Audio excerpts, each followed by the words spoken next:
नमस्कार, भोपाल तक में स्वागत है। किसी ने खूब कहा है, पूरी दुनिया घुमा तो क्या घुमा, यदि खजुराहो नहीं घुमा। जी हाँ, खजुराहो मध्य प्रदेश का एक प्रसिद्ध विरासत शहर है, जो विभिन्न हिंदू और जैन मंदिरों का घर है। यूनेस्को की विश्व धरोहर स्थल खजुराहो आपको अपने समन्वित मंदिर सजावट से चकित कर देगा। मानव जीवन के 4 काल चक्र को अपने आप में खजुराहो की कलाकृतियां समेटे हुए हैं। यौवन काल चक्र को शिल्पकार ने मूर्तियों के आकार में उकेरते हुए स्पष्ट किया है कि मानव की कामवासना अनंत है, इस पर विजय प्राप्त किया जा सकता है। कालातीत कथा की कल्पना करने के लिए दुनिया भर से लोग खजुराहो पहुंचते हैं। अब खजुराहो की यात्रा की योजना बनाने की आपकी बारी है। अगर मंदिरों की बात करें तो मंदिरों की नगरी कही जाती है खजुराहो। आप मेरे पीछे देख सकते हैं, आई लव खजुराहो। वास्तविक स्थिति और अगर मोक्ष और भोग की नगरी का नाम भी अगर कहा जाए तो ये खजुराहो है। खजुराहो बिल्कुल प्राकृतिक सौंदर्यीकरण की अगर हम बात करें तो खजुराहो में प्रकृति निश्चित रूप से खजुराहो का सौंदर्य करती हुई दिखाई देती है। खजुराहो 0 किलोमीटर ये आप देख सकते हैं। और अगर रमणीयता की करें तो जिस प्रकार से वसुधैव कुटुंबकम ये भारत का एक तरह से प्रणेता का काम करता है।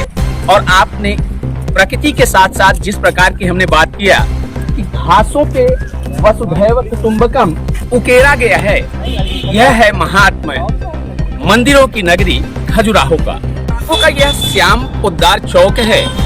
और जिस प्रकार से खजुराहो के निर्माण की अगर बात आती है, मंदिरों में शिल्प उकेरा जो गया है, आप ये देख सकते हैं कि Khajuraho certainly will stays a comeback after Lu year like no other place in the world has done Shyam Yash Poddar 1966 founder the Orient Express Co and Hotel Chandela।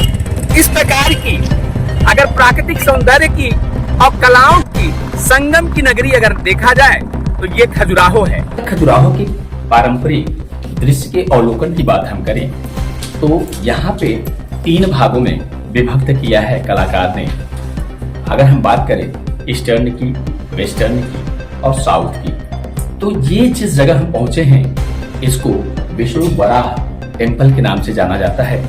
यहाँ के लोगों का कहना ये है कि जब सूर्योदय होता है तो सूर्य की प्रथम किरण विष्णु जी के चरणों में पड़ती है। यहाँ से ही सूर्य की परिक्रमा का उद्भव होता है। मैं आपको दिखाना भी चाहता हूँ कि जिस प्रकार से अगर देखा जाए तो आसमान में सूर्योदय का जो रूप होता है और यहाँ से अगर उनके प्रकाश की बात अगर हम करें तो निश्चित रूप से इस टेम्पल में पड़ता है।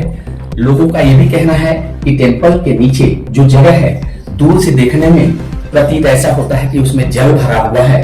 तो इस प्रकार की विभिन्न कलाकृतियों को कलाकार ने खजुराहो टेम्पल को जिस प्रकार से अगर मंदिरों की नगरी कहा जाता है तो यह भारतीय इतिहास में इन मंदिरों का जो वर्णन किया गया है इसके कई रूप हैं।